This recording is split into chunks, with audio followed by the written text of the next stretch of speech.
Alright guys, dito tayo ngayon sa Saraol. Yes. Saraol, anong resort? Relaxing garden. And Iloilo to.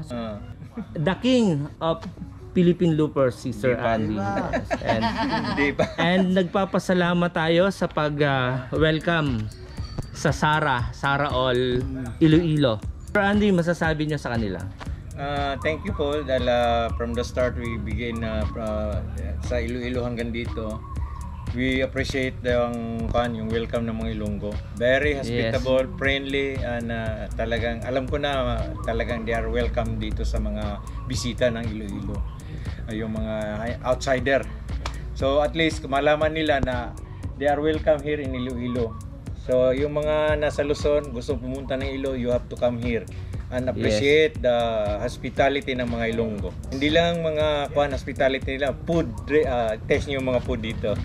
Si Sir Andy nagsabi niyan, and napatunayan ko dahil makikita nyo naman dun sa bike ko kung ano yung dala-dala ko. Hindi ko pwedeng iwan yun dahil galing sa puso nila eh. Yes. Maraming bibigay, blessing. And ito yung highlight, si Athena. Maraming salamat sa salubong sa amin. Kala nga namin may banda pa eh. Hindi, joke lang po. Ayun. May nagpapa-shoutout. Boy Araja Iskop.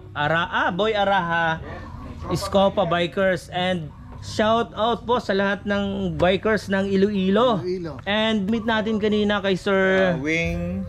At saka yung isa niyang kasama na si Roy. Si Roy naghatid sa amin na hanggang doon sa anong kanya yung sa top ng bundok. DPWH. Yes. Baklay? Baklayan. Talagang hindi kami iniwan despite sa weather mainit. Mainit. Yes. So, sinamahan tayo hanggang taas. Umaakyat ng 11:30 hanggang alas 12. We are on the Ito yung promising. Ito na. Yes. Athena. And hindi ko na-expect na yung mga sasalubong natin dito sa atin is malaking karangalan yon. And para sa akin din, nagbo-vlog tayo more on long ride and pero ito siya yung mga title na hinaharap niya. Philippine team natin. Yes. He is a member of the Philippine team. Konting kwento regarding dun sa kung paano ka nagsimula. Nagsimula ako nung nagbabike din si Papa. Kay Papa natuto. Yes. And kaya ang napansin natin kahit kay Roy kanina, 'di ba? Mother and father yung support dun sa mga anak. Ganon yung nakita natin dito sa Iloilo. Very supportive sila sa kanilang mga anak. Yung pagbabike kasi ni Papa dati, pang-exercise niya lang sana. Kaya sumali siya ng isang race.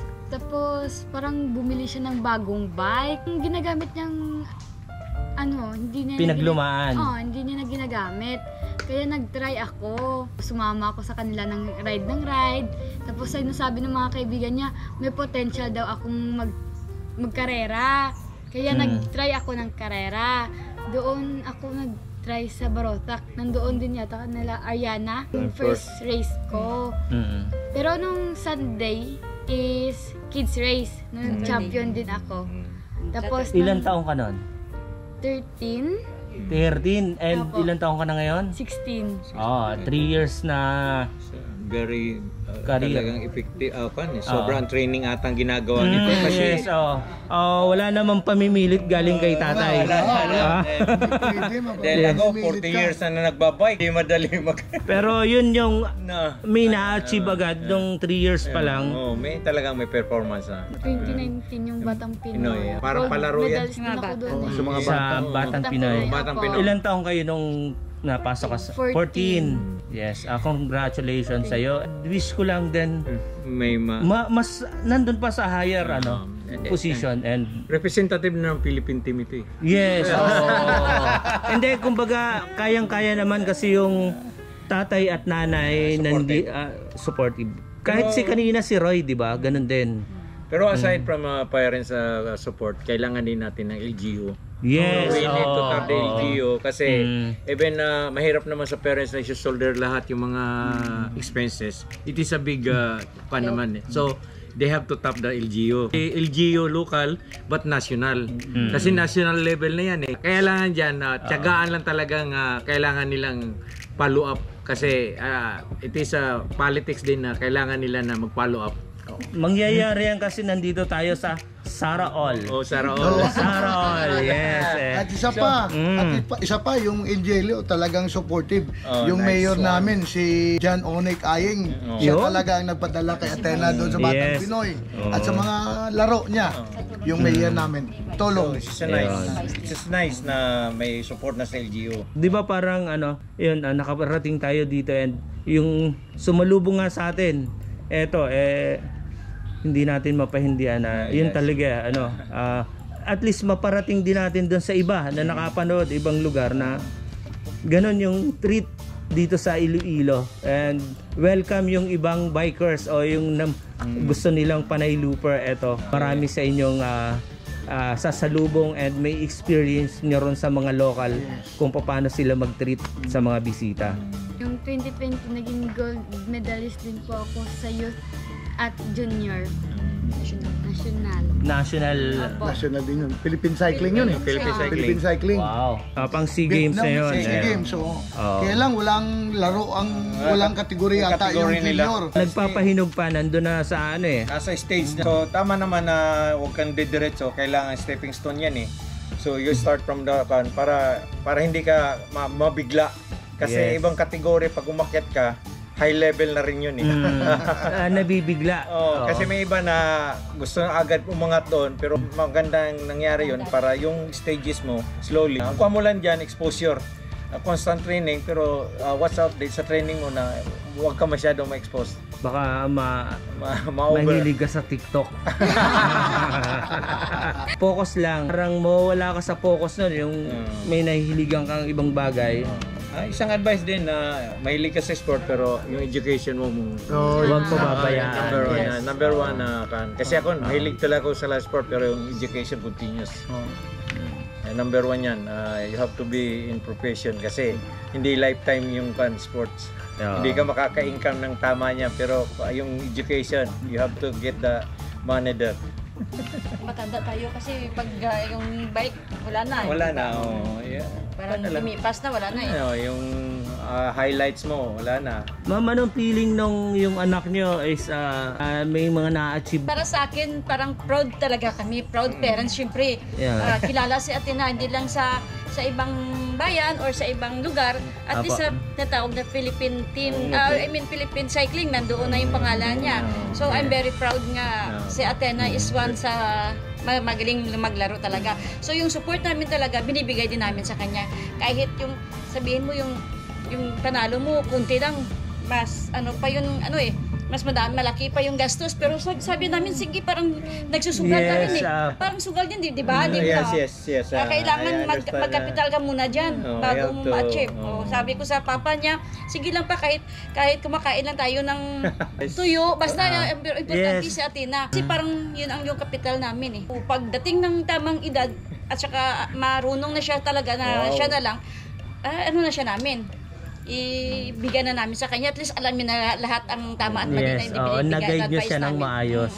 Yes sir, kayo naman, ano po yung masasabi Masasabi ko lang sa ni Athena, nangungutang kami. Nangungutang kami. Nag-invest kami talaga para makalaro lang si Athena. You have to na yung medyo tapangan nyo ang pagpapunta sa LGU kasi alam ko na I'm been in sport in football.